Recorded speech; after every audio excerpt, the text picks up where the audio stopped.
কুমিল্লা প্রাচীন সমতটের অংশবিশেষ। এই জনপদটি একসময় বর্তমান ভারতের ত্রিপুরা রাজ্যের অংশ ছিল। 1733 সালে বাংলার নবাব সুজাউদ্দিন খান ত্রিপুরা রাজ্য আক্রমণ করে এর সমতল অংশ সুবাহ বাংলার অন্তর্ভুক্ত করেন। 1765 সালে ইস্ট ইন্ডিয়া কোম্পানি ত্রিপুরা দখল করে। 1790 সালে কোম্পানি শাসনামলে ত্রিপুরা নামের জেলার সৃষ্টি। পরবর্তীতে 1960 সালে বর্তমান ভারতের ত্রিপুরা থেকে আলাদা করে কুমিল্লাকে জেলা হিসেবে মর্যাদা দেওয়া হয়। প্রাচীন ঐতিহ্য বহন করা দর্শনীয় বিভিন্ন স্থান সমৃদ্ধ কুমিল্লা জেলা শিক্ষা ও শিল্প সংস্কৃতির পরিচয় বহন করে। ঐতিহাসিক এই জেলাটি সপ্তম থেকে অষ্টম শতাব্দীর বিভিন্ন প্রত্নতাত্ত্বিক নিদর্শনের আশ্রয়স্থল, যেই নিদর্শনগুলোর মাধ্যমে বিশ্বের দরবারে পরিচিত হয় বাংলাদেশ। তেমন একটি প্রত্নতাত্ত্বিক নিদর্শন কুমিল্লার ময়নামতি রানী প্রাসাদ। অনেক ভালো লাগতেছে, আমরা সবাই মিলে এখানে ঘুরতে আসছি। আমি আসছি নেত্রকোনা দেখে ময়নামতি রানীর বাড়ি পরিদর্শন। রানী ময়নামতির প্রাসাদ, এই জায়গাটা আসলে একটি প্রত্নতাত্ত্বিক নিদর্শনভুক্ত একটি, কেউ বলে 200 বছর, কেউ বলে 300 বছর। আসলে স্পেসিফিকলি সুনির্দিষ্ট অথেন্টিক কোনো তথ্য কিন্তু কেউ দিতে পারেনি। আজকের ভিডিওতে দেখাবো রানী ময়নামতি প্রাসাদের বর্তমান অবস্থা এবং এর নেপথ্যের সংক্ষিপ্ত ইতিহাস। ভিডিওটি শুরু করার আগে আপনাদের কাছে ছোট্ট একটি রিকোয়েস্ট, আপনারা আমার এই ভিডিওতে একটি লাইক দিবেন এবং ভিডিওটি ভালো লাগলে অবশ্যই শেষে একটি কমেন্ট করে যাবেন। রানী ময়নামতির প্রাসাদ, এটি কুমিল্লার বুড়িচং উপজেলার ময়নামতি ইউনিয়নের কুমিল্লা সিলেট মহাসড়কের পূর্ব পাশে সাহেবের বাজার সংলগ্ন অবস্থিত একটি প্রাচীন নিদর্শন। হাজার বছরের ইতিহাসের সাক্ষী, অপরূপ সৌন্দর্যের লীলাভূমি এই রানী ময়নামতির প্রাসাদের সৌন্দর্য উপভোগ করতে প্রতিদিনই দূর দূরান্ত থেকে অসংখ্য দর্শনার্থীরা ভিড় জমায়। তবে নেই চারপাশের সুরক্ষা প্রাচীর এবং প্রবেশেও লাগে না কোনো টিকিট। এছাড়া বছরের পর বছর ধরে এখানে মাসব্যাপী বড় পরিসরে বাঙালির গ্রামীণ সংস্কৃতির প্রাণের উৎসব বৈশাখী মেলা বসে। এ মেলা এতদা অঞ্চলের বাঙালি সংস্কৃতির ঐতিহ্য বহন করে আসছে। ইতিহাস ঘেঁটে জানা যায় রাজা মানিকচন্দ্রের রানীর নাম ছিল ময়নামতি। রাজা মানিকচন্দ্র 10ম শতাব্দীতে এতদা অঞ্চলে রাজত্ব করেন। রাজা তার রানীর আরামায়েশের জন্য লালমাই পাহাড়ের সর্ব উত্তর প্রান্তের বিচ্ছিন্ন উঁচু চূড়ায় একটি বাংলো নির্মাণ করেন। পরবর্তী সময়ে বাংলোটি রানী ময়নামতির প্রাসাদ নামে পরিচিতি লাভ করে। প্রাচীনতম সভ্যতার নগরী ও ঐতিহ্যের নিদর্শন রানীর এই প্রাসাদকে ঘিরে পাহাড়ের এই অংশ এবং স্থানীয় ইউনিয়নের নামকরণ করা হয় ময়নামতি নামে। এখানে প্রায় 10 একর আয়তনের এই প্রত্নতাত্ত্বিক কেন্দ্রটি এতদা অঞ্চলের অন্যান্য পুরাকীর্তির সঙ্গে বৈসাদৃশ্যপূর্ণ। এটি সমতল ভূমি থেকে প্রায় 15.24 মিটার উচ্চতায় পাহাড়ের চূড়ায় অবস্থিত। স্থাপত্যিক বৈশিষ্ট্য ও প্রত্নতাত্ত্বিক সম্পদের বিশ্লেষণে এটি 8ম থেকে দ্বাদশ শতকের প্রাচীন কীর্তি। ময়নামতি রানী প্রাসাদ এসে আমাদের অনেক ভালো লাগতেছে, আমরা সবাই মিলে এখানে ঘুরতে আসছি। ফার্স্টে ওইখান থেকে ফুচকা খেয়ে তারপর এখানে ঘুরতে আসছি, মানে অনেক মজা করতেছি। আর ওইখানের জায়গাটা অনেক সুন্দর, আপনারা চাইলে আসতে পারেন ফ্যামিলি সহ, সবাই মিলে অনেক মজা করতে পারবেন। বাংলাদেশের সবচেয়ে অবহেলিত জেলা কুমিল্লা শব্দটি এসেছে কমলাঙ্ক শব্দ থেকে, যার অর্থ পদ্মের পুকুর। 7ম শতাব্দীর সূচনালগ্নের বিভিন্ন ঐতিহাসিক নিদর্শন ছাড়াও প্রশাসনিক কাঠামোর দিক দিয়ে রাজধানী ঢাকার পরের অবস্থান এই কুমিল্লা গত কয়েক যুগ ধরেই বিভাগের আন্দোলন করে ব্যর্থ হয়েছে। হাজার বছরের ইতিহাস বহন করা এই জনপদের প্রত্যেকটি নাগরিকের অস্তিত্বের সাথেই মিশে গেছে কুমিল্লা শব্দটি। তাই তো কুমিল্লা নামেই তারা বিভাগ আশা করছেন। বর্তমান প্রধানমন্ত্রী জননেত্রী শেখ হাসিনার কাছে এতদা অঞ্চলের সকল জনগোষ্ঠীর প্রাণের দাবি সকল প্রকার কুপ্রভাব ও হিংসার বেড়াজাল ভেঙে কুমিল্লা নামেই বিভাগ বাস্তবায়ন করার দাবি।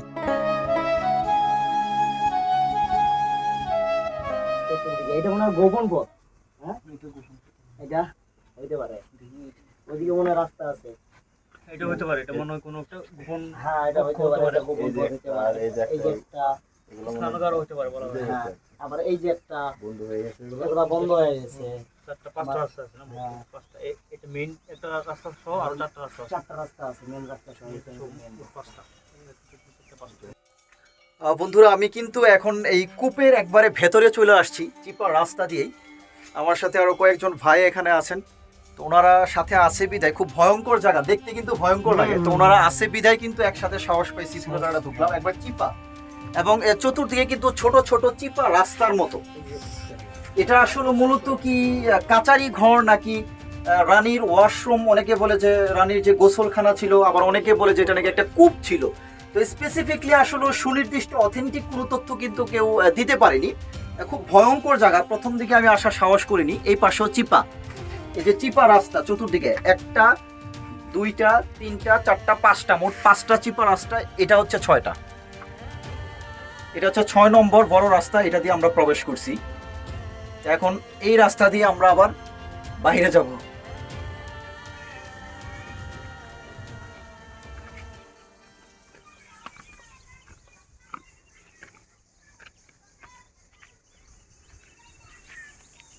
তো আসে দেখলাম অনেক গোপন তথ্য পাইলাম, যেমন একটা কুয়া পাইলাম, আবার অন্যান্য সুড়ঙ্গ পাইলাম, যেমন 5-6টা সুড়ঙ্গ আছে, আবার চারপাশে দেখলাম খুব ভালো। ঠিক আছে, তো এখন আমরা কয়েকটা ছবি তুলবো, বন্ধু বান্ধব মিলে আসছি সবাই, এখন একটু আনন্দ এনজয় করবো, পরে দেখি ঘুরে ফিরে কি পাওয়া যায়, কিছু দেখে দেখে আবার চলে যাব। ময়নামতি আনিল প্রসাদে আছি, এখানে আমরা ঘুরতে এসেছি 3জন বন্ধু মিলে।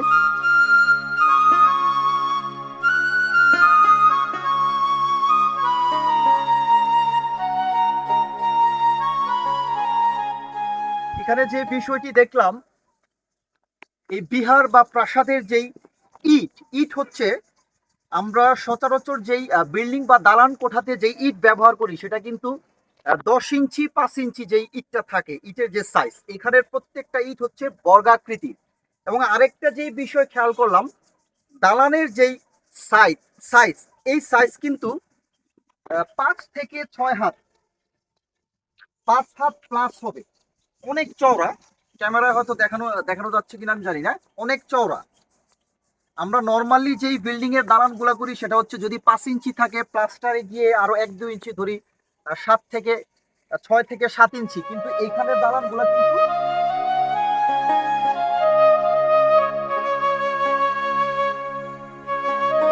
বন্ধুরা, মাঝখানে বলে রাখি, আমার এই চ্যানেলটি সাবস্ক্রাইব করার অনুরোধ রইল। যারা ফেসবুকে দেখছেন, ভিডিওটি বেশি বেশি শেয়ার করে ছড়িয়ে দিবেন এবং পেজটি ফলো দিয়ে পাশে থাকবেন। আমি এসেছি নেত্রকোনা দেখে ময়নামতি রানীর বাড়ি পরিদর্শনে। জায়গাটি অনেক সুন্দর, অনেক স্মৃতি বিজড়িত জায়গা। জায়গাটি দেখে আমার খুব ভালো লেগেছে। আপনারাও আসতে পারেন বন্ধু বান্ধব নিয়ে, একটি ঘোরার মতো জায়গা, অনেক সুন্দর একটি জায়গা। আর আশপাশের পরিবেশটা অনেক সুন্দর। আশপাশে আরো অনেক সুন্দর সুন্দর মনোরম জায়গা আছে। কুটবাড়ি, শালবন বিহার, দ্বিতীয় বিশ্বযুদ্ধের কবরস্থান, ইংলিশ কবরস্থান, সব মিলে কুমিল্লা অঞ্চল তথা এই কুমিল্লা ক্যান্টনমেন্টের আশপাশে অনেক স্মৃতি বিজড়িত জায়গা আছে, আপনারা আসতে পারেন। ওই সময়ে এই অঞ্চলে 50টিরও অধিক বৌদ্ধ বসতি গড়ে উঠেছিল বলে ধারণা করা হয়। 1988 সালে এখানে প্রত্নতাত্ত্বিক খনন কাজ শুরু করা হয়। খননে একটি ক্রোশাকৃতির বৌদ্ধ মন্দিরের 4টি নির্মাণ যুগের স্থাপত্য কাঠামো উন্মোচিত হয় এবং 3 মিটার গভীরে প্রাপ্ত একটি সুড়ঙ্গ পথের সামনে খননের মাধ্যমে এই প্রাসাদের সন্ধান পাওয়া যায়। 510 ফুট দৈর্ঘ্য ও 500 ফুট প্রস্থের প্রাসাদের বেষ্টনী প্রাচীর, পোড়োমাটির ফটক বা টেরাকোটা তাম্রলিপি, মূল্যবান প্রত্নতত্ত্ব বস্তু ও অলংকৃত ইট আবিষ্কৃত হয়।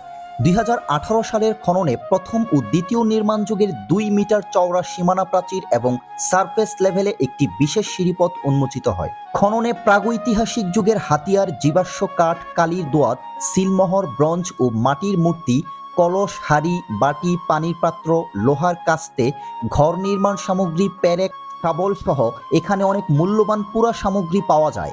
এগুলো প্রাচীন প্রত্নতাত্ত্বিক ঐতিহ্যের স্বাক্ষর বহন করে। ঐতিহ্যবাহী স্থানটিতে বছরের সব সময় দেশি বিদেশি পর্যটকদের ব্যাপক আনাগোনা লক্ষ্য করা যায়।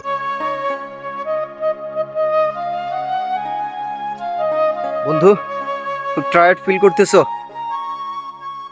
হ্যাঁ বন্ধু, আজকের আবহাওয়া প্রচন্ড গরম এবং ব্যবসা একটা আবহাওয়া।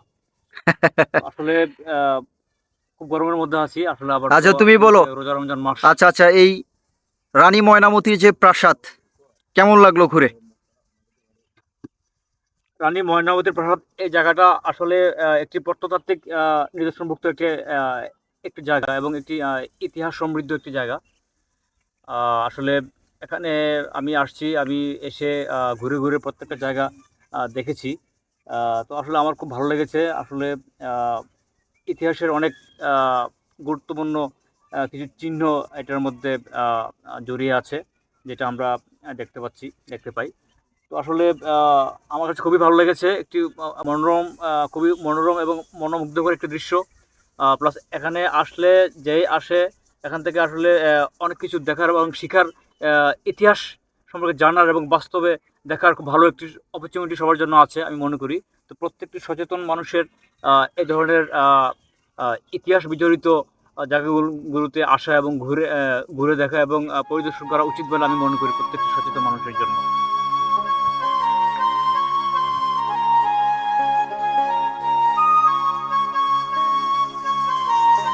ময়নামতির রানীর এই প্রাসাদে, অর্থাৎ মূল প্রাসাদের একটু সাইডে এক পাশে হচ্ছে একটা কাঁঠাল গাছ। প্রচন্ড রোদ্রে ভিডিও ফুটেজ নিতে নিতে ক্লান্ত হয়ে একটু কাঁঠাল গাছের নিচে কিছুটা সময়ের জন্য একটু বিশ্রাম নিচ্ছি। এই কাঁঠাল গাছ আসলে অনেক পুরনো মনে হচ্ছে, অনেক পুরনো। একটু ক্যামেরাটা নিয়ে আসো। গাছের ছালের অবস্থা প্লাস গোড়ায় কিন্তু অনেক মোটা একটা গাছ, কোনো ডাল কিন্তু নাই, বড় কোনো ডাল নাই, ছোট ছোট বাড়তি ডাল দেখা যাচ্ছে এবং অনেক কাঁঠাল। ঠিক এই গাছের বয়সও যে আসলে কত বছর এটা কিন্তু সুনির্দিষ্ট কোনো ধারণা নাই। একজন স্থানীয় লোককে আমি জিজ্ঞেস করছি যে 100 বছর, কেউ বলে 200 বছর, কেউ বলে 300 বছর। আসলে স্পেসিফিকলি সুনির্দিষ্ট অথেন্টিক কোনো তথ্য কিন্তু কেউ দিতে পারেনি, অনেক আগের। বন্ধুরা, এটি হচ্ছে সনাতন ধর্মাবলম্বীদের প্রসিদ্ধ একটি মন্দির। রানী ময়নামতির প্রাসাদের সাথেই এই মন্দিরের অবস্থান। তো ওকে, আজ এ পর্যন্তই। ভিডিওটি কেমন লাগলো অবশ্যই কমেন্ট করে জানাবেন এবং অবশ্যই একটি লাইক দেওয়ার রিকোয়েস্ট রইল। দেখা হচ্ছে পরবর্তীতে নতুন কোনো ব্লগ নিয়ে। সে পর্যন্ত সবাই ভালো থাকুন। ধন্যবাদ সবাইকে।